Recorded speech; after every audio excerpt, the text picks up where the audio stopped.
যে আল্লাহ আমার চোখ বানাইছেন ওই আল্লাহর কত মায়া, যে আল্লাহ আমার কান বানাইছেন ওই আল্লাহর কত মায়া, যে আল্লাহ আমার হাত পাও বানাইছেন ওই আল্লাহর কত মায়া, যে আল্লাহ আমাকে এত এত নিয়ামত দিয়ে বাঁচায় রাখছেন ওই আল্লাহর কত মায়া। আরে মায়াটা বুঝেন না? ভাবেন কোনদিন? মায়া বুঝেন? ভাবেন? আমি আপনি যখন দরজা জানলা আটকায়া ভেতরে গুনাহ করি, ভেতরে গুনাহ চলছে, ভেতরে গুনাহ চলছে, ওই গুনাহ অবস্থায় আমার মালিক দরজার নিচে দিয়া বাতাস আর অক্সিজেন পাঠায়া দেন যেন আমি মইরা না যাই। আল্লাহ বলছেন, ওরে বান্দা, ওই কারিম রবের ব্যাপারে তোরে কে ধোকায় ফেললো, এই কথার ওজনটা বোঝার জন্য একটা উদাহরণ বুঝেন। আমাদেরকে আল্লাহ আল্লাহ রসুল বাদ দিলে সবচেয়ে বেশি ভালোবাসেন কি? আগে একবার বলছি, কে? আল্লাহ আল্লাহ রসুল বাদে এগুলো আল্লাহ আল্লাহ রসুলকে আনা যাবে না।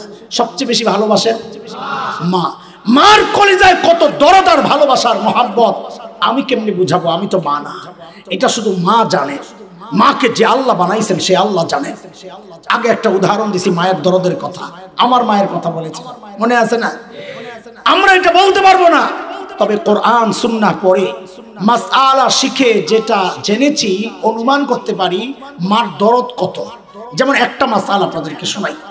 একটা মাসআলা তো এমন, কোন সন্তান যদি বাবা মার আগে ইন্তেকাল করে তো বাবা তো সন্তানের লাশের পেছনে পেছনে যেতে পারে, বাবা তো সন্তানের কবরেও নামতে পারে। বলে কেন? বাবার কলিজায় কি দরদ মায়া নাই, ভালোবাসা নাই? বলে আছে। বাবাও চিৎকার করে করে কাঁদবেন, বাবাও বুক চাপড়াবেন, কিন্তু বাবাকে আল্লাহ ওই শক্তি দিয়েছেন সন্তানকে দাফন করে বাবা উপরে ওঠার মতো ক্ষমতা রাখেন। কিন্তু কোন মায়ের জন্য সন্তানের লাশের পেছনে যাওয়া চলবে না, কোন মায়ের জন্য সন্তানের কবরে নামা চলবে না। কেন? দুনিয়ায় এমন কোন মা নাই যে সন্তানকে দাফন করার জন্য কবরে নামবেন, সন্তানকে দাফন করে সুস্থ অবস্থায় উপরে উঠবেন, এমন কোন মা নাই। নিজেও লাশ হইয়া শুয়া পড়বেন। আমি একটু জিজ্ঞেস করতে চাই আপনাদের কাছে, আমি ওই আয়াতের ওই ডাক্তার ওজন বুঝাইতেছি, একটু জিজ্ঞেস করতে চাই, মার কলিজায় যে এত মায়া, একটু বুঝে শুনে বলেন তো কেন মা আমার কান বানাইছে, চোখ তো বানাইছে, জিহ্বা, হাত পাও, তো কি বানাইছে? বলেন না, কি বানাইছে? কিচ্ছু বানান নাই। অল্প কয়েকদিন ভাড়াটিয়ার মতো পেটে ধারণ করেছেন, লালন করেছেন, জন্মের পর পালন করেছেন, তাতেই মার কলিজায় এত মায়া, তাতেই মার কলিজায় এত মায়া। আহ আহ তাইলে যে আল্লাহ আমার চোখ বানাইছেন ওই আল্লাহর কত মায়া, যে আল্লাহ আমার কান বানাইছেন ওই আল্লাহর কত মায়া, যে আল্লাহ আমার হাত পাও বানাইছেন ওই আল্লাহর কত মায়া, যে আল্লাহ আমাকে এত এত নিয়ামত দিয়ে বাঁচায় রাখছেন ওই আল্লাহর কত মায়া। আরে মায়াটা বুঝেন না? ভাবেন কোনদিন? মায়া বুঝেন? ভাবেন? আমি আপনি যখন দরজা জানলা আটকায়া ভেতরে গুনাহ করি, ভেতরে গুনাহ চলছে, ভেতরে গুনাহ চলছে, ওই গুনাহ অবস্থায় আমার মালিক দরজার নিচে দিয়া বাতাস আর অক্সিজেন পাঠায়া দেন যেন আমি মইরা না যাই। এবার ওই ডাক্তার ওজন বুঝে। আল্লাহ যে পেছন থেকে ডাকতে থাকেন, আমি আপনি যখন গুনাহ করি আল্লাহ ডাকতে থাকেন, কি বলে? ইয়া আইয়ুহাল ইনসান মা গাররাকা বিরাব্বিকাল কারীম। আয় বান্দা, ওই কারীম রবের ব্যাপারে তোরে কে ধোকায় ফেলছে? মানে কি? আরে তুই যে চোখ দিয়ে ওই নায়ক নায়িকা দেখতেছ, ওই চোখ তো ওরা তোরে দেয় নাই, এটা আমি কারীম রব দিছি, তুই চাস নাই, আমি মায়া করে দিছি। আমার মায়া করা দেওয়াই নিয়ামত তুই আমার বিরুদ্ধে লাগাইতেছস। যে কান দিয়ে তুই গুনাহ করতেছস, ওই কান তো তোর ওই গায়ক গায়িকা দেয় নাই, আমি আল্লাহ দিছি।